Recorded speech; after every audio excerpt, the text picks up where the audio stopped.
22 March 2026ला MPSCने drug इन्स्पेक्टरचा paper conduct केला होता. Paper झाल्याच्यानंतर असं विद्यार्थ्यामध्ये एक मॅसेज पसरला, असं एक समजलं की जो 22 तारखेला पेपर झाला आहे तो पेपर अगोदरच 20 तारखेला सोशल मीडिया म्हणा किंवा प्रसारमाध्यमामध्ये तो प्रसारित झालेला होता. व जो पेपर 20 तारखेला ऑलरेडी सगळीकडे पसरलेला होता तो पेपरमधले जे 90 प्रश्न होते ते ॲज इट इज जो पेपर MPSCने घेतला होता ड्रग इन्स्पेक्टरचा त्या पेपरमध्ये ते सेम प्रश्न आलेले होते.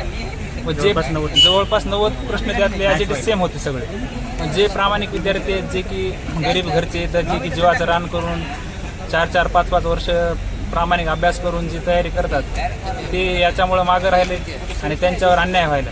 तर आमची एवढीच मागणी आहे की आम्ही आज जे निवेदन दिले त्या निवेदनातून आमची एवढीच मागणी आहे की हे जे प्रकरण आहे याची एकदम निष्पक्ष अशी चौकशी व्हावी व सर्व प्रामाणिक ज्यांनी अभ्यास केला आहे, जे प्रामाणिक विद्यार्थी आहेत आणि त्यांना व्यवस्थित न्याय मिळावा व हे पेपर परत घेण्यात यावा व एक्झाम कंडक्ट व्हावी. ड्रग इन्स्पेक्टर पदाचा पेपर महाराष्ट्र लोकसेवा आयोगाने घेतला होता MPSCने.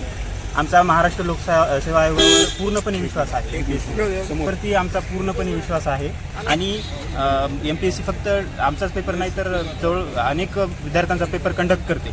तर आमचा MPSCकडे एकच मागणं आहे की जे काही 20 मार्चला व्हॉट्सअपवरती पेपर लीक झाला आणि त्याच्यामध्ये जे प्रश्न आमचा 22 तारखेला जो पेपर घेण्यात आला तो 20 तारखेच्या पेपरमध्ये जवळपास 90 प्रश्न मॅच व्हायलेत असे प्रसारमाध्यमावरती तो पेपर फिरला गेलेला आहे. तर याची एक निष्पक्ष चौकशी व्हावी आणि गोरगरीब विद्यार्थी जे आहेत ज्यांनी की 4-4 वर्ष अभ्यास केला तर त्यांच्यावरती हा अन्याय व्हायला लागलेला आहे.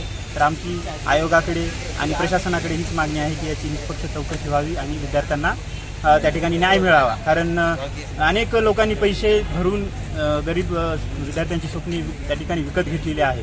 तर आम्हा सर्वांना हीच विनंती आहे की सर्व फार्मसीच्या विद्यार्थ्यांची हीच विनंती आहे की निष्पक्ष चौकशी व्हावी आणि एक्झाम व्हावी. कारण एक्झाम घेतली तर जे विद्यार्थी खरोखर यामध्ये पात्र आहेत आणि हा प्रश्न जनतेच्या आरोग्याशी निगडीत आहे. कारण ड्रग इन्स्पेक्टर हा त्या ठिकाणी वेगवेगळ्या मेडिकल आस्थापना आहेत यांची तपासणी करतो आणि आपण मागे बघितलं की बऱ्याच घटना अशा घडल्या मध्य प्रदेशमध्ये याच्या ठिकाणी की जे काही औषधं होते त्यामुळं लहान बालकांचा मृत्यू झाला होता.